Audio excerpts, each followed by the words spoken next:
नमस्ते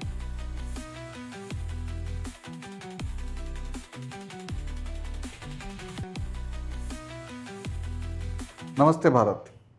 आप सभी दर्शकों का पुनः स्वागत है आपके अपने यूट्यूब चैनल संवाद की पॉडकास्ट सीरीज संवाद विद दीपक पवार में। और आज हमारे साथ हैं संदीप रोड जी। संदीप रोड जी जो राष्ट्रीय अध्यक्ष हैं भगवा हिंदू सेना, एक संगठन जो सनातन हिंदुत्व की बात करता है और हिंदुत्व के लिए तमाम वो काम करते हैं। तो जहाँ इतने सारे संगठन पहले से ही कार्यरत हैं, तो एक और संगठन की क्या आवश्यकता है और ये संगठन उन संगठनों से किन विचारों में भिन्नता रखता है, क्या इसके मूल में है, ये सब जानने की जिज्ञासा हुई और हमने संपर्क किया संदीप जी से और उन्होंने विनम्र भाव से सहसा हमारे आग्रह को स्वीकार किया और आज वो हमारे साथ संवाद के मंच पर हैं। तो संदीप जी बहुत बहुत स्वागत आपका संवाद के इस मंच पर। बहुत बहुत आभार पवार साहब और संवाद की पूरी टीम का बहुत बहुत आभार। आपने भगवा हिंदू सेना को लिए जो आपने समय सुनिश्चित किया उसके लिए आपका पुनः आभार। चलिए तो ये संवाद यात्रा को आरंभ करते हैं जी। तो सबसे पहला प्रश्न मेरा संदीप जी आपसे ये है, संगठन की स्थापना कब हुई और किन विचारों को लेकर हमने संगठन की स्थापना की? पवार साहब 2022 में संगठन की ऑफिशियल स्थापना की गई। लगातार समाज में बढ़ रही कुरीतियों को देखते हुए हमारी युवा पीढ़ी वेस्टर्न कल्चर की ओर लगातार जा रही थी। हमारी गौ माता के ऊपर लगातार हो रहे अत्याचारों को देखते हुए हमारे मन में बार बार पीड़ा होती थी कि हमें कुछ ना कुछ किया जाए। मन में जिज्ञासा होती थी, लेकिन कहीं ना कहीं हम लोग पीछे हट जाते थे क्योंकि अकेला व्यक्ति कुछ भी नहीं कर सकता है। बिल्कुल सही बात। और संगठन में शक्ति होती है। तो हमने विचार किया तो हमारे मन में उत्पन्न हुआ कि भगवा हिंदू सेना, जो हिंदुओं की एक सेना हो और भगवा को रिप्रेजेंट, भगवा जो एक मान है, एक मान है। हाँ। हमारे सनातन का मान है। बिल्कुल सही बात। तो सनातन का भगवा मान है हिंदू भगवा। सेना का हमने जो है विस्तार किया। इसकी प्रेरणा आपको किससे मिली? सर देखिए, प्रेरणा तो हमारे, अगर मैं पर्सनल बात करूं, मेरे इष्ट है बाबा श्याम। और लगातार 12 साल से मैं बाबा की शरण में हूं। मैं क्या शरण में हूं, बाबा ने रखा है। बाबा ने हमें शरण में रखा। बहुत सुंदर, बहुत ठीक है। सुंदर। तो उन्हीं से मुझे प्रेरणा मिली। एक रात, आज मैं आपके संवाद के माध्यम से ये क्लैरिफाई करना चाह रहा हूँ। कुछ लोग जानते हैं, सौभाग्य, ये संवाद का सौभाग्य है जी, जो नियर और डियरेस्ट है वो लोग जानते हैं, बाकी लोग नहीं जानते हैं। एक दिन मेरे स्वप्न में आके बाबा श्याम ने इस चीज़ को बोला कि बेटा, सनातन के लिए आपको कुछ करना चाहिए। तो बहुत सारी चीज़ें होती थी। देखिए, संगठन चलाना आज के समय में इतना आसान नहीं है। आप बड़े अच्छे से जानते हैं। बिल्कुल सही बात। ठीक है। आप उन सब चीज़ों के लिए आगे बढ़ना, उसमें रोकने वाले लोग भी आते हैं आपको। ठीक है। और बहुत सारे आपको एडवांटेज भी होती है, डिसएडवांटेज भी होती है। अपने प्रोफेशन को भी साइड में रखना पड़ेगा। तो उन सब चीज़ों को हमने दरकिनार करते हुए तो हमने भगवा हिंदू सेना की स्थापना की। और इसका श्रेय हमारे जो इष्ट हैं उन्हीं को जाता है। उन्हीं की प्रेरणा से हम आगे बढ़ रहे हैं। और बाबा श्याम और प्रभु श्री राम, बहुत सुंदर, बहुत सुंदर। दोनों को साथ में लेके चल रहे हैं। तो अभी संगठन किस स्तर पे है? हमारे साथ संगठन कहाँ कहाँ सक्रिय है? कितने लोगों का संगठन हो चुका? देखिए सर, इसकी स्थापना हमारे हरिद्वार उत्तराखंड से हुई है और आज के समय में 10 राज्यों में हमारा संगठन कार्यरत है। अद्भुत, अद्भुत। और अपने राजस्थान में हमारी टीम कार्य कर रही है, महाराष्ट्र में हमारी टीम कार्य कर रही है, उत्तर प्रदेश, हरियाणा, दिल्ली, उत्तराखंड, लगातार हमारे कार्यकर्ता दिन प्रतिदिन बढ़ते जा रहे हैं। हमारा सर सबसे अच्छा आप कहे या नेगेटिव कहे, इट्स डिपेंड ऑन पब्लिक। ठीक है। लेकिन हमारा प्रोटोकॉल है कि इवन हमारा एक मेंबर भी अगर संगठन से जुड़ता है तो वो किसी पॉलिटिकल विंग को ज्वाइन नहीं करेगा। अच्छा। हमारे पास बहुत सारे क्वेश्चन आते हैं कि सर हम संगठन ज्वाइन करना चाहते हैं, हम कांग्रेस से हैं, हम बीजेपी से हैं। कोई इशू नहीं है सर। ठीक है। जो पार्टी सनातन को सपोर्ट करेगी, ठीक है, हम उसको सपोर्ट करेंगे। हम समर्थक हैं, हम प्रचारक नहीं हैं। हम किसी भी पार्टी के प्रचारक नहीं हैं। हम समर्थक हो सकते हैं। समर्थक उसके हैं जो सनातन का प्रचार करेगी। वो चाहे कोई भी पार्टी हो। अगर मतलब भगवा सेना ज्वाइन करनी है जी तो पार्टी को त्याग के आना पड़ेगा। त्याग को आना पड़ेगा। बहुत सुंदर, बहुत तो सुंदर। ये हमारा सर प्रोटोकॉल है और सनातन को मजबूत करने का एक ही जरिया है ये, है ना। अगर हम बीजेपी की बात करें, आज बीजेपी सनातन की बात कर रही है क्योंकि हम बहुसंख्यक हैं, इसलिए आज बीजेपी सनातन की बात कर रही है। हो सकता है आप कल अल्पसंख्यक हो जाए, बीजेपी ना सपोर्ट करे, या आज योगी जी और मोदी जी, जिनको मैं भी दिल से लाइक करता हूँ। मैं एक चीज़ आपको, मुझे अभी अभी मेरे दिमाग में एक चीज़ आ गई, मैं आपको बता दूं।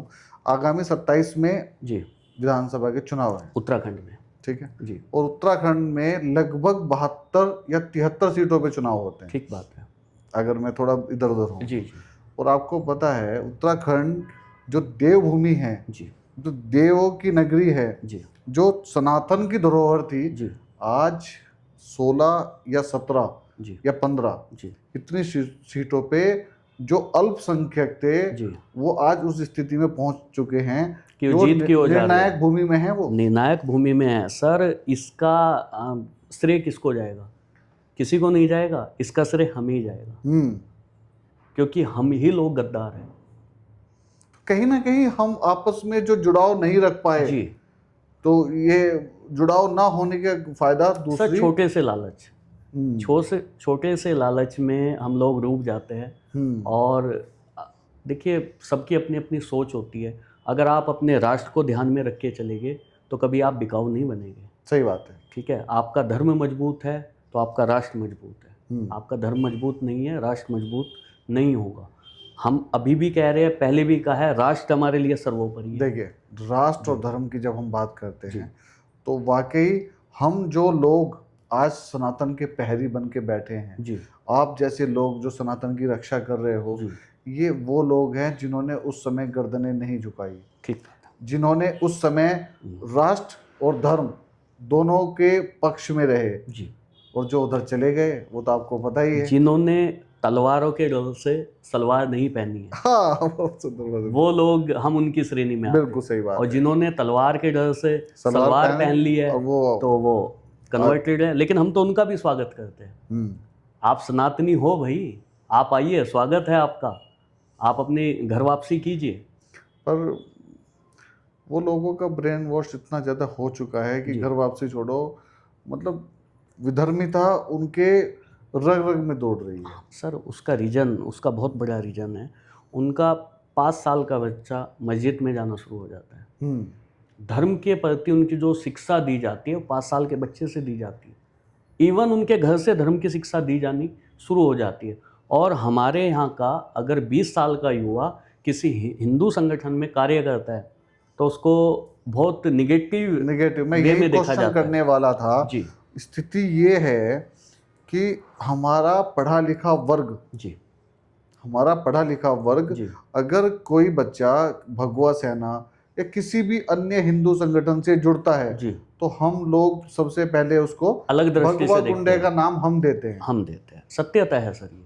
और ये जब सत्यता है। मैं अभी आपके साथ डिस्कशन हुआ तो अभी 2-4 दिन पहले का विचार था। जी विचार ये था कि अभी चलिए हम बात कर ही रहे हैं तो ये भी संवाद का पार्ट है। जी अभी जैसे करवा चौथ गई, जी आज करवा चौथ की हालत देखी आपने। हमारे तमाम बाज़ारों में हमारी महिलाएं, जी जहां हमारे मंदिर में एक जेंट्स पंडित महिला के मस्तक को टच नहीं करता है, वो उसकी उंगली पे सिंदूर देता है सत्यता कि है। आप लगा लीजिए। सत्यता है। उसी धर्म में जी आज महिलाएं मजबूर हैं, या फिर ये अंग्रेजी कल्चर का बढ़ावा है कि जितने भी मेहंदी लगाने वाले हैं सब पुरुष वर्ग आ गए। पुरुष वर्ग आ गए सर। देखिए, हमारे युवा, उसमें हमारी बहनें भी हैं, उसमें हमारे भाई भी हैं, उसमें हमारे बच्चे भी हैं। हमारे युवा वेस्टर्न कल्चर को ज़्यादा अडॉप्ट कर रहे हैं। ठीक, उसके पीछे बहुत सारे रीज़न है सर।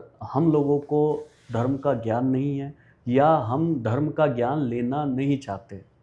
ठीक, उसका श्रेय किसको जाएगा सर? उसका श्रेय पेरेंट्स को जाता है।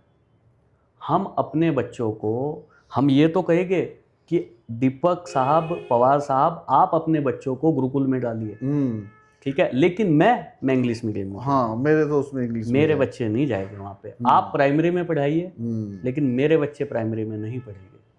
तो सर ये बहुत बड़ा रीज़न है। ठीक है, हम मानते हैं आप इंग्लिश मीडियम में पढ़ाइए, आज का जो समय है उसको देखते हुए, ठीक है, आप हायर एजुकेशन अपने बच्चों को देना चाहते हैं, हर पेरेंट्स चाहता है आप दीजिए, लेकिन कभी आप भजन संध्या में भी तो ले जाए बच्चों को। फिर भी जो हमारी संस्कृति है जी, उसका बीज रोपण करने का दायित्व भी पेरेंट्स का ही है। बिल्कुल है सर, बिल्कुल अगर है। आपने वो बीज ही नहीं लगाया जी, तो कल के दिन उसको फिर इन सब चीजों में नेगेटिविटी दिखेगी। निगेटिविटी दिखेगी वो सर। फिर वही जनरेशन है जो पूजा पाठ को ढोंग बताएगा। जी, ठीक बात है, और आज हो रहा है सर। जो पढ़ लिख के बच्चे अमेरिका चले गए जी, वो अपने पेरेंट्स के दाह संस्कार के लिए नहीं आ रहे हैं, वीडियो कॉलिंग पे वीडियो कॉलिंग पे दाह संस्कार हो रहे हैं। आप लगातार वीडियो कॉलिंग पे दाह अभी संस्कार। कुछ महीने पहले आपके क्षेत्र का ये मसला था जी, जी, कि वीडियो कॉलिंग पे बेटे ने वहीं से बोले दाह संस्कार कर दो। बिल्कुल सत्यता है सर, ये सत्यता है। वो देन किसकी है? वो हमारी तो देन है। हम क्या चाहते हैं, हमारे बच्चे पढ़े लिखे और अमेरिका जाए। हमें अपना ध्यान नहीं, हमारा बुढ़ापे में कौन ध्यान रखेगा? हाँ, या आज सर हम लोग महीने में, मैं अगर अपनी पर्सनल बात करूं, मैं महीने में 20 दिन भजन संध्या या सनातन के कार्यक्रम, और मैं कोशिश करता हूं कि अपने परिवार को उसमें ज्वाइन कराऊं, अपने बच्चों को उसमें ज्वाइन कराऊं, वो सीखे। ठीक है, हम उनको हायर एजुकेशन दे रहे हैं, बच्चे पढ़ाई लिखाई कर रहे हैं, लेकिन उसके साथ साथ हमारा धर्म क्या है, सनातन संस्कृति क्या है, तो उनको ले जाना चाहिए। बहुत लोग आते हैं, ठीक है, कुछ लोग प्रयास करते हैं, पवार साहब आ रहे हैं लेकिन अपने बच्चों को नहीं लाएंगे, क्यों साहब? क्योंकि उनकी पढ़ाई डिस्टर्ब हो जाएगी। ठीक है, लेकिन सर आने वाला भविष्य क्या है? आने वाले भविष्य तो वही है, आप और हमको तो चले जाना है, तो चले जाना है, हम लोगों को तो चले जाना है, लेकिन उन बच्चों का क्या होगा? आप सपोज करके देखिए, आपकी बिटिया है और आने वाले 20 साल बाद क्या समय आने वाला है आप सोच भी नहीं सकते, आपके रोंगटे खड़े हो जाएंगे सर। बिल्कुल सही बात है, बहुत स्थिति खराब। चलिए अभी इसको क्रम को आगे बढ़ाते हुए अब हम युवाओं की बात कर रहे थे, हम नेक्स्ट जनरेशन की बात कर रहे थे। तो जो नेक्स्ट जनरेशन है, अभी तो जेन जी हो गए, ठीक है, उसको आप आपके संगठन के साथ और सनातन संस्कृति के साथ अपने संगठन के माध्यम से कैसे जोड़ने का प्रयास करते हैं? युवाओं को सर बहुत सारी चीज़ें होती है। देखिए, जो युवा की पसंद होती है या जो युवा एक्सपेक्ट कर रहे हैं, हम प्रयास कर रहे हैं कि उन्हीं के अनुरूप चला जाए। ठीक है, हम सोशल मीडिया के माध्यम से, हम अपनी वेबसाइट के माध्यम से, हम अपने धर्म के बारे में बताते हैं। ठीक है, हम अपने शास्त्रों के बारे में बताते हैं। ठीक, अभी हमने सनातन महासंगम करके एक कार्यक्रम हमारे हरिद्वार में संपन्न हुआ था। अच्छा। जिसमें हमने काफ़ी बड़े बड़े धर्माचार्य बुलाए, हजारों की संख्या में लोग आए, और डॉक्टर रामविलास वेदांती जी महाराज है अयोध्या से, वो भी उसमें थे, और भी काफ़ी संतगण थे। हमारे राष्ट्रीय प्रचारक और राजस्थान प्रमुख कुमार गिरिराज जी महाराज थे। हमारे राष्ट्रीय प्रवक्ता मुंबई से, जो महाराष्ट्र के अध्यक्ष भी है, मंडलोई साहब, वो भी वहाँ पे मौजूद थे। तो वो शास्त्रों के बहुत बड़े ज्ञाता भी है। ठीक है, तो उन्होंने अपने माध्यम से युवाओं को प्रेरित किया कि आप कैसे सनातन को समझ सकते हैं। ठीक है, आप कैसे गौ सेवा कर सकते हैं। अभी सर मैं गौ सेवा पे ही आ रहा हूँ। आप यकीन नहीं करेंगे सर कि आज के समय में गौ माता हमारे लिए, हमारे सनातन धर्म के लिए सबसे ज़्यादा पूजनीय है। बिल्कुल। ठीक है, और सबसे ज़्यादा प्रहार हमारी गौ माता पे हो रहा है, और आज सबसे ज़्यादा दयनीय स्थिति में गौ माता है। और सर तब है कि हिंदुओं की प्रिय पार्टी बीजेपी है, और आस्था का केंद्र है गौ माता। आस्था का केंद्र है गौ माता। तो हमारा सर दुर्भाग्य ही मानिए, बिल्कुल हमारा दुर्भाग्य है कि आज हम गौ माता के लिए कुछ नहीं कर पा रहे। मैं आपको आपके हरिद्वार का ही एग्जाम्पल देता हूँ। आपके हरिद्वार में डैंसो चौक पे गौ माता के सर काट दिए जाते हैं, और जब हमारी टीम वहाँ पे पहुँचती है तो कुछ लोग हमें ही अंदर कराने का प्रयास करते हैं। ठीक है, लेकिन हमने प्रशासन के खिलाफ खड़े होके जो हम कर सकते थे हमने किया। हमने मेडिकल कराया, हमने सब कुछ कराया, और उसका अंजाम ये होता है कि उसका पूरा इल्ज़ाम हमारे पे लगा दिया जाता है। हमारे पे वो चाहे हिंदू संगठन कोई भी है, हाँ वो चाहे हमारे आरएसएस है, हमारे बजरंग दल है, ठीक है, हम एक माला है सर। हाँ, सबके मोती हम अलग अलग है, सबके बस मोती अलग अलग है, धागा सब में एक ही है, सनातन। धागा सब में एक ही है, सनातन। बिल्कुल, सभी निश्चित रूप हमारे से। भाई है, सभी हमारे बच्चे उसमें कार्य कर रहे हैं, वो इसमें भगवा हिंदू सेना में कार्य कर रहे हैं या अदर संगठन में कार्य, लेकिन सबका विजन मिशन सिर्फ क्या है, हिंदू राष्ट्र। हिंदू ठीक है, राष्ट्र, बिल्कुल, बहुत तो सर वही है कि स्थिति दयनीय है। मैं तो अपील कर सकता हूँ, आग्रह कर सकता हूँ कि जो सत्ता में सरकारें हैं वो गौ माता के लिए आगे आए, एक्सपोर्ट को बंद करे। जो आज ब्लेम लगातार लगते हैं, हर सरकार पे लगते हैं कि हमारे देश में सबसे ज़्यादा एक्सपोर्ट गौ माता का हो रहा है, जी। तो ऐसी क्या मजबूरी है कि आप उस एक्सपोर्ट को नहीं रोक सकते हो?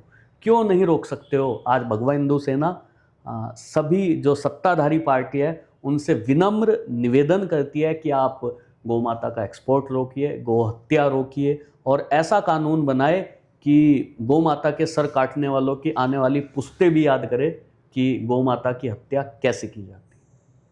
बहुत। जी जब कहीं कोई इस तरह की घटना होती है, जी आप लोगों तक खबर आ जाती है, जी ये खबरें प्रशासन तक नहीं पहुंचती या पहुंचती हैं? सर पहुंचती है। मैं कभी प्रशासन को कोई ब्लेम नहीं करता हूँ, क्योंकि मैं हमेशा प्रशासन में अपने उन सिपाहियों को देखता हूँ कि जो बॉर्डर पे खड़े होकर हमारी रक्षा करते हैं। वो बॉर्डर पे रक्षा कर रहे हैं, ये हमारे घर के बाहर रक्षा कर रहे हैं, बहुत आसीन, ठीक है। और मैं ये भी नहीं कहता हूँ कि पूरा प्रशासन गलत है, ठीक है। प्रशासन का हमेशा सम्मान रहा है, हमेशा सम्मानीय रहे हैं, लेकिन कुछ लोग प्रशासन के अंदर कुछ लोग गलत है जो हमारी सनातन संस्कृति को बदनाम करते हैं, या उनके पास इंफॉर्मेशन पहुंचती है तो वो उस चीज़ को इग्नोर करते हैं, दबाने की कोशिश करते हैं। ऐसी क्या मजबूरी है कि आप उन सब चीज़ों को दबाने का प्रयास कर रहे हैं? आप गलत चीज़ को दबाए, लेकिन जो सही चीज़ें हो रही है उसको क्यों दबा रहे हो साहब? बिल्कुल सही बात है। ठीक है ना, तो ये है सर। तो धर्म और राष्ट्र, जी ये दो हमारे जीवन के आधार हैं, जी और इन्हीं दो मूल बिंदुओं पर जितने भी सनातन संगठन है, जी। राष्ट्र संगठन है, चाहे वो राष्ट्रीय स्वयंसेवक संघ जी हो, जी चाहे वो बजरंग दल हो, जी। विश्व हिंदू परिषद हो, जी या कोई भी हो, जी। ये दो बिंदुओं पे चल रहे हैं, जी, राष्ट्र और धर्म। ठीक बात तो है इन दोनों बिंदुओं पे आप अपने संगठन को किस तरह से जोड़ते हैं? सर। मैंने अभी भी बोला है कि राष्ट्र हमारे लिए सर्वोपरि है। सबसे पहले हमारा राष्ट्र है, उसके बाद सब कुछ है। और अगर हम धर्म की बात करते हैं तो धर्म कोई बुरा नहीं होता है साहब, कोई भी बुरा नहीं होता है। आज के समय में क्या इस्लाम में ये लिखा हुआ है कि आप ड्रिंक करें, या इस्लाम में ये लिखा हुआ है कि आप किसी पशु को सताए? धर्म कोई बुरा नहीं होता है, और मैं किसी धर्म को बुरा बोलता भी नहीं हूँ, लेकिन मैं सनातन धर्म में पैदा हुआ हूँ, तो सनातन धर्म की रक्षा करना। तो कहीं ना कहीं संदीप जी, उस धर्म को भी कहीं ना कहीं अपने तरीके से बदला जा रहा है। बिल्कुल बदला आपकी जा रहा बात से है, बिल्कुल बदला जा रहा है। जब आपने एक शब्द यूज किया, जी हराम, जी ये शब्द कुरान में बहुत बार आता है। बिल्कुल कुरान में मदिरापान हराम है। हराम है।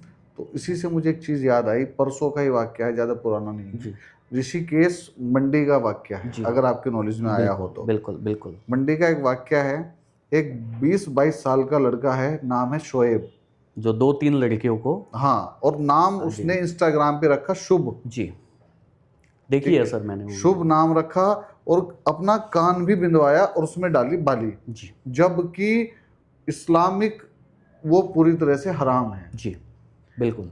वो वहाँ पे व्यापार भी करता है जी। और उसकी फ्रेंड रिक्वेस्ट लिस्ट में सारी हिंदू लड़कियां हैं। बिल्कुल है, यानी बिल्कुल कि वो हिंदू लड़कियों को ही टारगेट कर रहा करता है। देखिए अब सर, दो चीज आती हैं, कुछ लोग जो बुद्धिहीन बोलूंगा मैं जी उनको, जी कई बार लोग इस तरह के कमेंट पास कर देते हैं कि हमारी लड़कियों पे हमारा कंट्रोल नहीं है। बात कंट्रोल की नहीं है, जब रावण ब्राह्मण का वेश धर के आया तो माँ सीता भी चली गई, ठीक बात है है ना? सत्यता है। तो माँ जगत जननी है वो, जब वो चली जा सकती हैं जी तो कोई भी चला जा सकता सर अभी मैं रावण की बात कर रहे हैं, रावण तो हमारे धर्म का था। जब हम रावण को जला सकते हैं, हमारे धर्म का रावण है लेकिन हमें पता है वो गलत कृत्यों में संलिग्न है, हाँ। जब हम उसको जला सकते हैं तो बाबर तुम्हारा बाप कैसे हो सकता है? अब देखो ये भी क्वेश्चन देखो अराइज क्या होता है, उसका जो फादर है वो उसके साथ में है जी। वो बोला जी लड़के ने कान में पहना, मुझे पता ही नहीं है। अरे भाई कान में पहन के घूम रहा है, ये सब काम कर रहा है, क्या पता नहीं है? कहीं ना कहीं ये एक पूरा षड्यंत्र चल सर रहा है। मैं उसी पे आ रहा हूँ, मैं आपको बताता हूँ इसके पीछे षड्यंत्र क्या है। देश के अंदर जितनी मस्जिदें हैं, जितनी उपज पैदा होती है ना सर, सब वहाँ से होती है। ठीक, जो वहाँ पे शिक्षा दी जा रही है इनको, ठीक है, जितने टेररिस्ट निकलते हैं या जितने टेररिस्ट छिपते हैं या जितने हथियार इकट्ठे किए जाते हैं वो सारे मस्जिदों में किए जाते हैं। मैं आपको रोकूंगा, आज पॉडकास्ट में ये सेम लाइन जी सेकंड बार रिपीट हुई है। क्या बात अभी कुछ महीने पहले जी हमने अवधूत मंडल के महामंडलेश्वर जी स्वामी रूपेंद्र प्रकाश जी महाराज का पॉडकास्ट किया था। उन्होंने इसी बात पे जोर दिया था जी कि जितना असला बारूद और जितना ये टेररिज्म है जी ये सब मस्जिद से होकर निकलता है। सत्यता है, ये सब कुछ मस्जिद से निकल रहा है सर, वहीं से तैयार किया जाता है। और अभी हम बोल रहे थे ना कि सर ये जो माइंड वॉश वाली बात है, और देखो एक जिंगूर बाबा हाँ, 3000 लड़कियों का उसने धर्म परिवर्तन करा दिया। देखिए आप, क्या हमारी एलआईयू को मालूम नहीं था? क्या हमारी इंटेलिजेंस को मालूम नहीं चला? कहाँ है हमारी एलआईयू, कहाँ है हमारी इंटेलिजेंस? क्यों इग्नोर किया जाता है इन सब चीज़ों, क्यों हल्के में लिया जाता है? अगर उस पे पहले दिन से कंट्रोल होता, जब उसने एक लड़की को टारगेट किया तो ये 3000 तक कैसे पहुंचता? कहीं ना कहीं सर अभी भी कमी है, अभी भी हमारी सरकारों को सख्ती करने की ज़रूरत है, सनातन धर्म को मजबूत करने की ज़रूरत है। और सनातन धर्म हमारा ना इसका आदि है ना अंत है, सबसे पुराना धर्म है, पूरा विश्व ही जानता है, पुरातन है सनातन। और सब जितने भी पंथ हैं जी ये सब इसी से निकले हैं, सब इसी से निकले हैं। अखिल भारतीय स्वच्छता सेवा दल जो खाटू से उसकी स्थापना हुई है, खाटू श्याम जी जो राजस्थान में बाबा श्याम हैं, कलयुग के जो है देवता है, सभी जानते हैं। तो अखिल भारतीय स्वच्छता सेवा दल वहाँ पे लगातार कार्य कर रहा है और इस संगठन का मुख्य उद्देश्य स्वच्छ भारत मिशन के तहत गंदगी को बिल्कुल जीरो लेवल पे लाना है। बहुत सुंदर। और मुझे भी एक छोटी सी जिम्मेदारी उसमें मिली है संरक्षक के रूप में, बहुत सुंदर, जिसके हमारे माननीय अध्यक्ष है जीतू माली जी, वो इसको संगठन को लीड कर रहे हैं। और सर 1400 लोगों की टीम उसमें रजिस्टर्ड मेंबर उसमें कार्य कर रहे हैं। और खाटू में आप जाएंगे तो आपको कहीं ना कहीं हमारे कार्यकर्ता नहीं हम कह सकते, स्वयंसेवी हम स्वयंसेवक, उसमें कोई भी एक भी बंदा हम लोग हायर करके नहीं लाते। जो लोग खाटू जाते हैं वो अपनी स्वेच्छा से सुबह खाटू पहुँचते हैं, अपनी स्वेच्छा से झाड़ू उठाते हैं और नालियों में सफाई करते हैं, जहाँ पे उनको गंदगी मिलती है वहाँ पे वो साफ़ करते हैं। और जिसमें हाईली एजुकेटेड, बहुत सुंदर, हाईली एजुकेटेड, जिसमें हमारे सीए से लेके और बहुत बड़े बड़े लेवल के अधिकारी आपको वहाँ पे झाड़ू लेके सफाई करते हुए मिलेगी। बहुत सुंदर। तो मैं उनको भी शुभकामनाएं देता हूँ कि जो स्वयंसेवक हमारे अखिल भारतीय स्वच्छता सेवा दल से जुड़कर ये कार्य कर रहे हैं। और आशा करता हूँ कि एक दिन हमारा खाटू में गंदगी बिल्कुल जीरो लेवल पे होगी। बहुत सुंदर, बहुत सुंदर। संदीप जी, इसके अलावा आपका जो संगठन है, तो आप सिर्फ इसी संगठन का दायित्व तो रखते हैं या इसके अलावा और विभिन्न संगठनों से भी जुड़े हुए हैं आप? सर इसके अलावा देवभूमि शिवालिक व्यापार समिति जो हमारे उत्तराखंड में प्रदेश लेवल पे कार्यरत है, उसमें मेरे पास महासचिव का दायित्व है। बहुत सुंदर।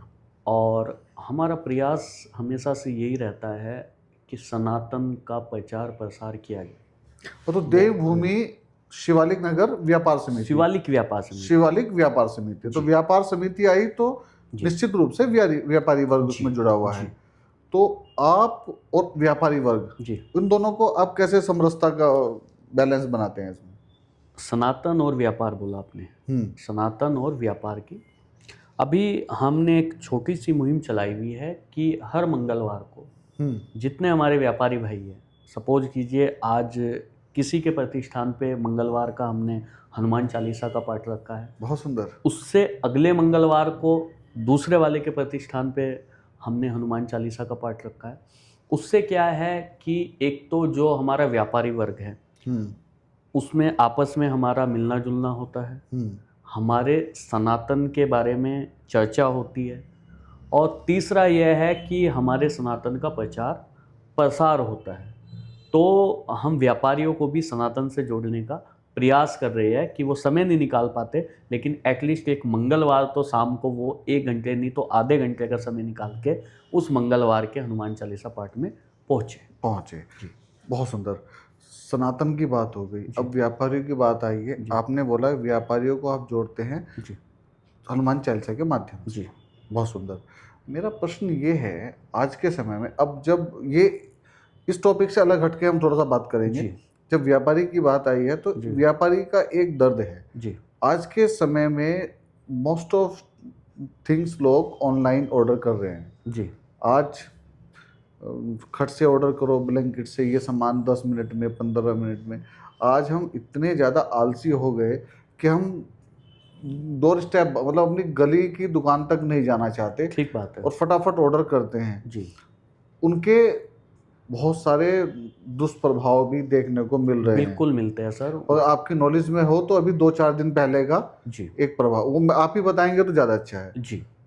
अभी रिसेंटली हमारे हरिद्वार में ही एक प्रकरण हुआ है कि ब्लिंकिट से हमारी एक महिला है, उन्होंने ब्लिंकिट से ऑर्डर किया। ऑर्डर करने के बाद उनके यहाँ पे जो ऑर्डर बॉय आता है, सॉरी सेल्समैन जो आता है, वो घर पे डिलीवरी बॉय हम कह सकते हैं। तो वो घर पे आके बोलता है कि मैम आप कैश दे दीजिए। उनके पास कैश नहीं था, तो उन्होंने बोला कि आप मेरे स्कैनर पे इसको डाल दीजिए। तो ब्लिंकिट से छोटी वस्तुएं मंगाई जाती है भाई, 500-1000 रुपये की वस्तुएं उन्होंने मंगाई, तो नॉर्मल उन्होंने उनके स्कैनर पे पे कर दिया। पे करने के बाद 15-20 मिनट बाद उनके पास मैसेज आता है कि 95,000 आपके यहाँ से डेबिट हो चुके हैं। कहाँ का वाक्य है ये? दीपगंगा हरिद्वार। दीपगंगा का ये वाक्य है। और इसके अलावा बहुत सारी घटनाएं हो रही है। आप देखेंगे अभी राजस्थान में एक रिपोर्ट आई है, मैं पढ़ रहा था। उस रिपोर्ट में अपने जितनी ये अपनी फ्लिपकार्ट, अमेजोन और ये जितनी डिलीवरी बॉय है, उसमें 70% सिर्फ एक ही वर्ग है जो उसमें कार्य कर रहा है, और मोस्ट ऑफ दी वो अनएजुकेटेड होते हैं। हाँ?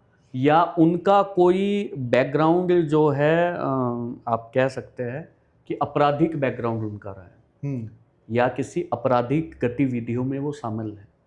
तो ये राजस्थान में अभी रिपोर्ट आई है, और हिंदुस्तान में आप देखेंगे कि मोस्ट ऑफ दी यूपी से कोई कार्य करके उत्तराखंड में आ जाता है, राजस्थान में चला जाता है, तो वहाँ पे जाके उसको कोई पहचानता नहीं है, नौकरी जल्दी से मिलती नहीं है, तो फ्लिपकार्ट या अमेजोन इनमें सब में ज्वाइन कर लेता है और लोगों के घर तक पहुँच के फिर दोबारा उन्हीं आपराधिक घटनाओं को अंजाम देता है। अभी एक चीज़ बात ये है, ज़्यादातर घरों में जिस परिवेश से हम आते हैं, जहाँ हम हैं हरिद्वार, तो ये औद्योगिक नगरी है। ठीक बात है। औद्योगिक नगरी होने के कारण जो पुरुष वर्ग है वो तो सुबह ऑफिस चला गया, महिलाएं घर पे अकेली हैं। और आपने जो बात कही कि एक पर्टिकुलर कम्युनिटी के लोग, मैं इस बात से आपकी बिल्कुल सहमत हूँ, मैं एग्री करता हूँ, क्योंकि मैं भी इसी कम्युनिटी का हिस्सा हूँ और मैं देखता हूँ कि लोग उस कम्युनिटी को बहुत ज़्यादा इसमें इन्वॉल्वमेंट हो रहा है। ठीक बात है। जो उस महिला के साथ हुआ अभी, है ना, उस महिला के साथ हुआ, उसके अलावा घर पे महिलाएं अकेली हैं, बच्चे अकेले हैं, और एक डिलीवरी बॉय गेट खटखटाता है, तो कितनी घटनाओं को हम अंजाम देने की बिल्कुल कागार पे हैं। सर उसी के साथ एक एग्जांपल मैं आपको पर्सनली देना चाहता हूँ कि आज से 2 साल पहला वाकया है कि हमारे घर पे एक डिलीवरी बॉय आता है, और उस समय OTP का चलन नहीं था, अब OTP का चलन आ गया है। तो वो बोलता है कि मैं घर में था, हमारी वाइफ थी, तो उनको बोला गया कि आप जो है OTP बता दीजिए। उन्होंने मना कर दिया, उनके साथ उसने बदतमीजी करनी शुरू कर दी। मैं अंदर से आता हूँ, मैंने पूछा, मैंने कहा भैया आपको किस चीज़ का OTP चाहिए? क्यों चाहिए, तो कि ये आपको देना पड़ेगा। और जो उसकी भाषा थी वो अशोभनीय भाषा थी, तो हमें उस पर डाउट हुआ। उस पर डाउट होने के बाद हमने जो नज़दीकी थाना था हमने उनको संपर्क किया। उसको जब थाने ले जाया गया तो उसका आपराधिक रिकॉर्ड निकला है। आपके क्षेत्र में जिस क्षेत्र का आपने नाम लिया, जी डेंसो चौक, उसके जी। पास सलेमपुर है। जी सलेमपुर गढ़ है आज की डेट में इन जी। सब लोगों का। ठीक बात है। ठीक है, ठीक बात कोई है। सत्यापन नहीं है। जी और एक एक कमरे के अंदर 10-10, 12 लोग ठीक बात है। आके पड़े हुए हैं ठीक और बात है। उनके काम यही हैं, डिलीवरी बॉय या घर के बाहर फेरी वाला काम करना। फेरी और वाला आप देख करना रहे हैं सर। शिवालिक नगर में घटनाएं कितनी बढ़ गई हैं आज की सर डेट में। एक और मैं आपको उजागर करना चाहूँगा आपके संवाद के माध्यम से कि देखिए, वैसे तो हमारे पास बहुत इन्फॉर्मेशन आती है कि सर ये गतिविधियाँ हो रही है, ये हो रही है। हम प्रयास करते हैं कि प्रशासन के संज्ञान में लाया जाए, जितना ज़्यादा हम ला सकते हैं। अभी आपने देखा होगा कि ये आधार कार्ड स्कैम बहुत बड़े लेवल पे चल रहा है सर। आधार कार्ड स्कैम में क्या है कि ये लोग जो अपने बांग्लादेशी हो गए, अपने जो रोहिंग्या हो गए, उन लोगों के आधार कार्ड बनवाते हैं लोग। अब वो पता नहीं ये लोग कैसे करते हैं, क्या करते हैं। उनसे पैसा लिया जाता है 30,000 40,000 रुपया, और उनको पहले तो ये आधार कार्ड बनवाते हैं, उसके बाद ये लोग उनको कन्वर्ट कराते हैं। और ये सर बहुत बड़े लेवल पे मुहिम चल रही है।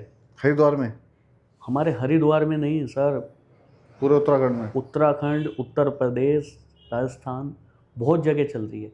मैंने 2 जगह का तो मेरा खुद का पर्सनल वो है, हमारे उत्तराखंड में भी और हमारे यूपी में भी। और बहुत सारी चीज़ें हैं कि हम आपको ऑन कैमरा नहीं बता बोल सकते हैं, बिल्कुल है निश्चित ना। रूप से। तो लेकिन लगातार प्रशासन के हम संपर्क में हैं, ठीक है। लगातार हम इस पे वर्कआउट कर रहे हैं कि कैसे इस चीज़ को रोका जाए, कैसे इस पे फोकस किया जाए, वो कौन गलत लोग हैं जो इन पे कार्य कर रहे हैं। ठीक है, जी शासन तो पहले से ही जी इन चीजों को लेके कितना चिंतित है। बिल्कुल है, डेमोग्राफिक चेंज को लेके बिल्कुल पुष्कर सिंह धामी जी कितनी बिल्कुल बात कर चुके हैं, बिल्कुल कर चुके चिंतित है। ठीक और बात ऐसा नहीं है जी। कि शासन और प्रशासन की ओर से कार्रवाई नहीं हो नहीं, रही है। लगातार कार्रवाई निश्चित हो रूप रही से है, लगातार कार्रवाई लेकिन हो रही है। उतनी ही जिम्मेदारी हमारी भी बनती है, नागरिकों की भी बनती है। अगर आपके संज्ञान में कोई मामला आ रहा है तो आप उससे प्रशासन को अवगत कराएं। हो सकता है कोई चीज़ें प्रशासन से छूट गई हो, तो लेकिन आप उनको अवगत कराएं और लगातार उस पर कार्रवाई कराएं, क्योंकि आज के समय में सर प्रशासन को भी फुर्सत नहीं है, सारे काम तो प्रशासन को दिए हुए हैं। सही बात है ना, तो ये सही चीज़ है। सही बात है जी। उसके अलावा संगठन की आगामी योजनाएं क्या क्या हैं? ठीक है सर, आगामी योजनाओं को लेके सबसे पहले तो हम विस्तार कर रहे हैं संगठन का, भगवा हिंदू सेना का विस्तार कर रहे हैं, ताकि हमारा सनातन धर्म और मजबूत हो सके। बहुत सुंदर, बहुत ठीक है। सुंदर प्रयास। उसके अलावा अभी हम नेशनली अपनी वेबसाइट को लेके काफ़ी सारे हमने चेंजेस किए। उस पे हमारे जो प्रवक्ता है वो लगातार धर्म के बारे में चर्चा करेंगे, और सनातन धर्म चर्चा करके, मैं थोड़ा सा उससे हट के आपको बता रहा हूँ, सनातन धर्म चर्चा करके हमने कार्यक्रम भी चलाए हैं। हम जो हमारे मोहल्लों में, वो चाहे मंदिर है या कोई धर्मशाला है, हम लोग वहाँ पे जाते हैं। हमारी टीम वहाँ पे जाती है बहुत सूक्ष्म रूप में। हम लोग वहाँ पे जाके जो वहाँ की महिलाएं हैं, जो वहाँ के बच्चे हैं, और वो जो वहाँ के पुरुष हैं, उन सबको हम लोग इकट्ठा करते हैं। इकट्ठा करके हम धर्म चर्चा करते हैं, 1 to 1 हम चर्चा करते हैं। बच्चों से हम पूछते हैं, बहुत सारे क्वेश्चन होते हैं कि बेटा ये चीज़ क्या है, राम जी कौन थे, कृष्ण जी कौन थे, उनको वनवास क्यों हुआ था, बहुत सारी चीज़ें। नारी सुरक्षा को लेकर हम बात करते हैं कि बेटा आप बाहर जाते हो तो अगर रास्ते में आपके साथ कोई मिस हैपनिंग हो जाती है तो आप क्या क्या करेंगे, आप क्या कर सकते हैं। ऐसा तो नहीं है कि हर बच्चे के पास फ़ोन होता है कि वो 112 मिलाएगा और पुलिस को बुला लेगा। एक सुझाव मेरा आपके संगठन को, ये मेरा आग्रह रहेगा, सुझाव मेरा आग्रह है कि हम कुछ ऐसा करें। देखिए, हर जगह अपना चेक पोस्ट बनाना संभव नहीं है, पर हमारी हर गली, हर कॉलोनी में हमारा मंदिर है जी। अगर हम अपने मंदिरों को इतना सुदृढ़ जी और इतना सक्षम बना दें जी, अगर हमारी किसी बहन बेटी को जी कुछ आवश्यकता पड़ी तो वो वहाँ पे जाए, चाहे उसके पास फ़ोन है या नहीं है, जी क्योंकि हमारी महिलाओं के लिए जी हमारे मंदिर सबसे ज़्यादा सुरक्षित स्थान है। ठीक बात है, ठीक एक बात है। वही स्थान है जहाँ जी। पर हमारी महिलाएं निर्भीकता से जाती हैं। जी, बिल्कुल जाती और है। निश्चित रूप से जब कोई महिला वहाँ प्रवेश करेगी तो 2-4 महिलाएं पूजा करती हुई या कीर्तन, ये सब चीज़ें चलती रहती हैं। पॉजिटिव वे में। तो हमें कहीं न कहीं अगर हम ये मुहिम चला सकें हुँ, भगवा के माध्यम से, जी। भगवा सेना के माध्यम से, ठीक है, कि बिल्कुल हमारे चलाई जा सकती है। मंदिरों में वहाँ पुजारी हुँ, या कोई सेवक कोई ना कोई रहेगा, जी। हम इतना सबल प्रदान कर सकें हुँ। कि अगर कुछ भी दिक्कत है तो आप अपने नियरेस्ट मंदिर में जाओ। नहीं, ठीक बात है, उसके लिए भी हम प्रयास किया जा सकता है और मैं आपको आश्वस्त करता हूँ कि इस पे हम लोग कार्य करेंगे। बहुत बढ़िया कि मंदिरों में जाने से क्या होगा, जैसे ही वो उसके अंदर प्रवेश करती है ना, जी। तो उसे सुरक्षा का भाव आ जाना सुरक्षा चाहिए। का भाव आ जाना चाहिए। नहीं, ठीक बात है। और उसी समय पे अगर कुछ उसमें है, अगर कुछ उसके साथ है या कोई उसका पीछा कर रहा है, तो तुरंत बहुत सारे संगठन है हमारे, जी, किसी जी। एक संगठन का और वहाँ के उस एरिया के जी। किसी एक व्यक्ति को, आपके संगठन के जो उसमें रहता हो, जी। उसको जिम्मेदार बनाया जाए जी। कि भैया अब इसको घर तक छोड़ के आने घर की, तक छोड़ अगर के कुछ ऐसी समस्या हुई तो आप आओगे, इसको छुड़वाओगे घर तक। बिल्कुल, बिल्कुल, तो बिल्कुल। उससे कहीं ना कहीं जो हमारी भगवा हिंदू सेना के जो जी। कार्यकर्ता हैं, जी। उनका एक अलग ही रोल निकल के आएगा। ठीक है, इस पे हम प्रयासरत है सर और बिल्कुल करेंगे। बहुत बढ़िया, बहुत बढ़िया। और बताइए आप संगठन के बारे में और बताइए मुझे। संगठन के बारे में सर 2022 से हम लोग कार्य कर रहे हैं और काफ़ी अलग तरीके से हमने कार्य किए है। जैसे जिला कारागार में अभी हमने कार्यक्रम किया है। 1400 कैदियों के बीच हमने सुंदरकांड का कार्यक्रम कराया है बहुत सुंदर। और उसमें आप देखेंगे कि हमने कैदियों का हृदय परिवर्तन करने का कार्य किया। बहुत सुंदर। और उसके अलावा सतना मध्य प्रदेश में रामभद्राचार्य महाराज जी। महाराज जी रामभद्राचार्य जगत गुरु जी, उनके साथ हमारा कार्यक्रम था। तो वहाँ पे हमने धर्म चर्चा करी है, जिसमें डॉक्टर रामविलास वेदांती जी महाराज, डॉक्टर राघवेश जी जो हमारे प्रदेश अध्यक्ष है उत्तर प्रदेश के और मध्य प्रदेश के प्रभारी भी है, उनके साथ हमने बैठ के काफ़ी गहन चर्चा करी। और उसके साथ साथ हमने लंपी बीमारी, आपने सुना होगा, लंपी बीमारी जो अभी आई थी, लंपी बीमारी पे हमारे संगठन ने सर घर घर जाकर कोई बीमारी की चिंता ना करते हुए हमने घर घर जाके गौ माता की सेवा करी है। और हमारा तो यही प्रयास है कि सर जितना ज़्यादा सनातन का प्रचार प्रसार हो सके, गौ संरक्षण हो सके, पर्यावरण को जितना ज़्यादा से ज़्यादा हम बढ़ावा दे सके, हम पेड़ लगाए, हमारी बहन बेटियां सुरक्षित रहे, तो यही हमारा उद्देश्य है। बहुत सुंदर। संदीप जी, बहुत अच्छा संवाद रहा, बहुत जी। अच्छी चर्चा रही। जी। संवाद के इस मंच का, जी। मैं आपको बता दूं, इस मंच का उद्देश्य यही है। जी। हम जब से हमने संवाद स्टार्ट किया है, जी। हम लगातार संगठनों को ला रहे हैं, जी। उनकी विचारधाराओं को सुन रहे बहुत हैं। सुंदर। हमारा प्रयास है कि आप लोगों का जो ये प्रयास है, जी। उसमें हम भी एक गिलहरी की भूमिका निभाते हुए बिल्कुल। उसको ले जा सके अपने दर्शकों तक। बिल्कुल, संवाद का मैं पुनः आभार करता हूँ। आप लगातार हमारे सनातन धर्म के लिए इतना सोच रहे हैं और इतना प्रयास कर रहे हैं, और मैं विश्वास दिलाता हूँ कि संवाद एक दिन संवाद ही बनेगा। बहुत सुंदर, बहुत सुंदर। तो दर्शकों, आज हमारे साथ संदीप रोड जी थे, जो राष्ट्रीय अध्यक्ष हैं भगवा हिंदू सेना के।